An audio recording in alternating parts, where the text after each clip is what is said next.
Dear Mr. President, on October 7, 2001, U.S. forces invaded Afghanistan under the Bush administration. Since you took office, you have sent thousands more troops to Afghanistan and spent hundreds of billions of dollars on this war. But with over 2,000 U.S. troops dead in this 11-year-long conflict, the question remains, are we fighting to win, or should we even be there at all?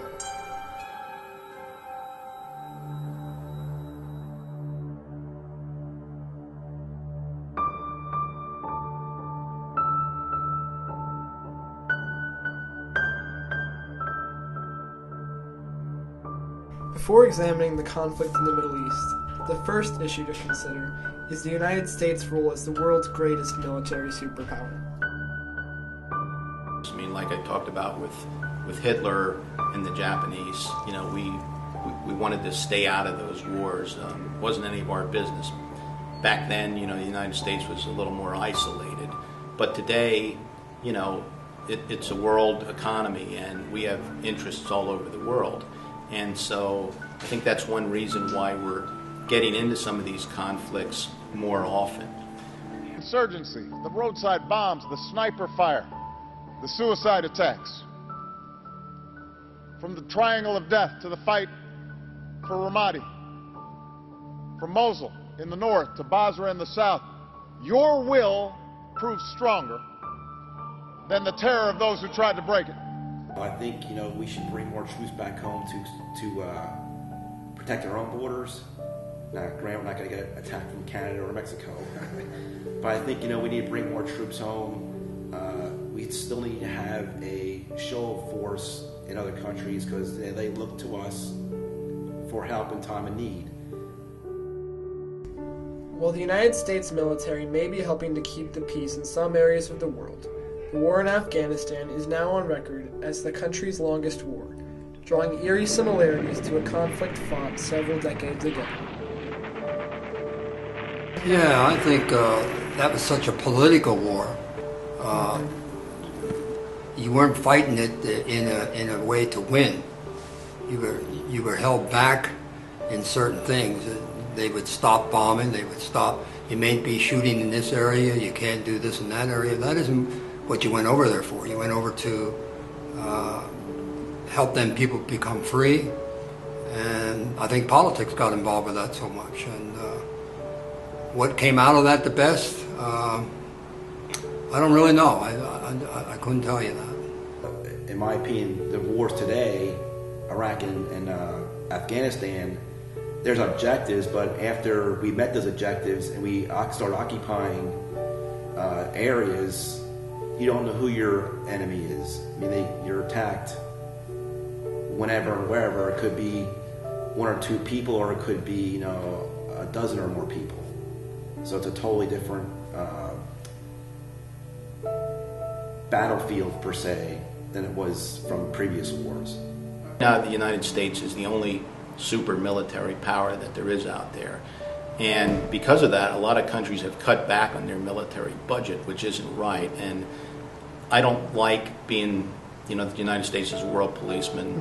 Some countries are contributing troops, like in Afghanistan, which is good, but we're doing the majority of the fighting, paying the majority of the toll for the freedom of the world.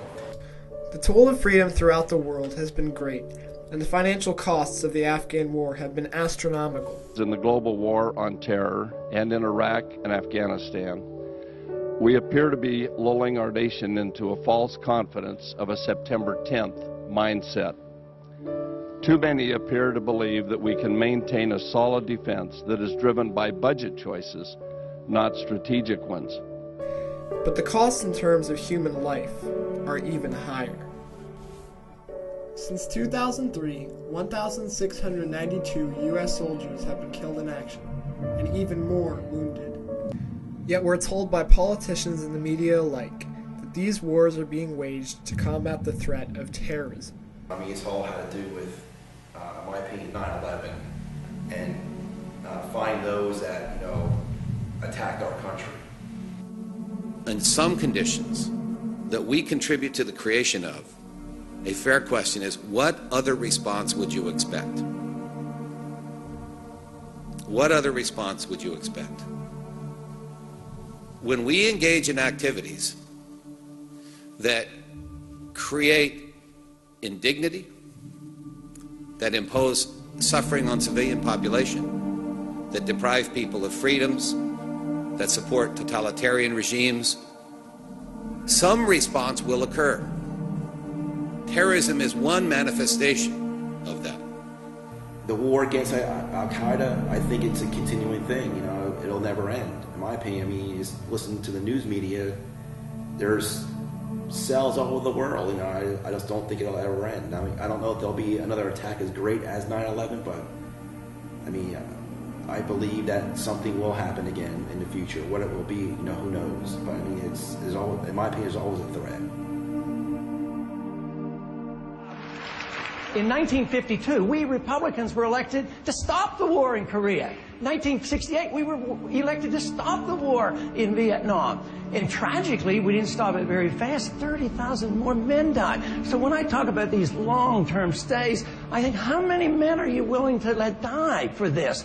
For something that has nothing to do with our national security. There were no Al-Qaeda there, had nothing to do with 9/11, and there was no threat to our national security. They never committed aggression. It's unconstitutional. It's an undeclared war. And we have these silly arguments going on about who said what when. I think it's time to debate foreign policy and why we don't follow the Constitution and only go to war with a declaration of war. The United States cannot afford an endless war on global terrorism. Is the United States responsible for world stability? One thing is for certain. We must stop sacrificing our young men and women in uniform for the welfare of other nations. It's time to bring the troops home, Mr. President. Sincerely, David Nelson.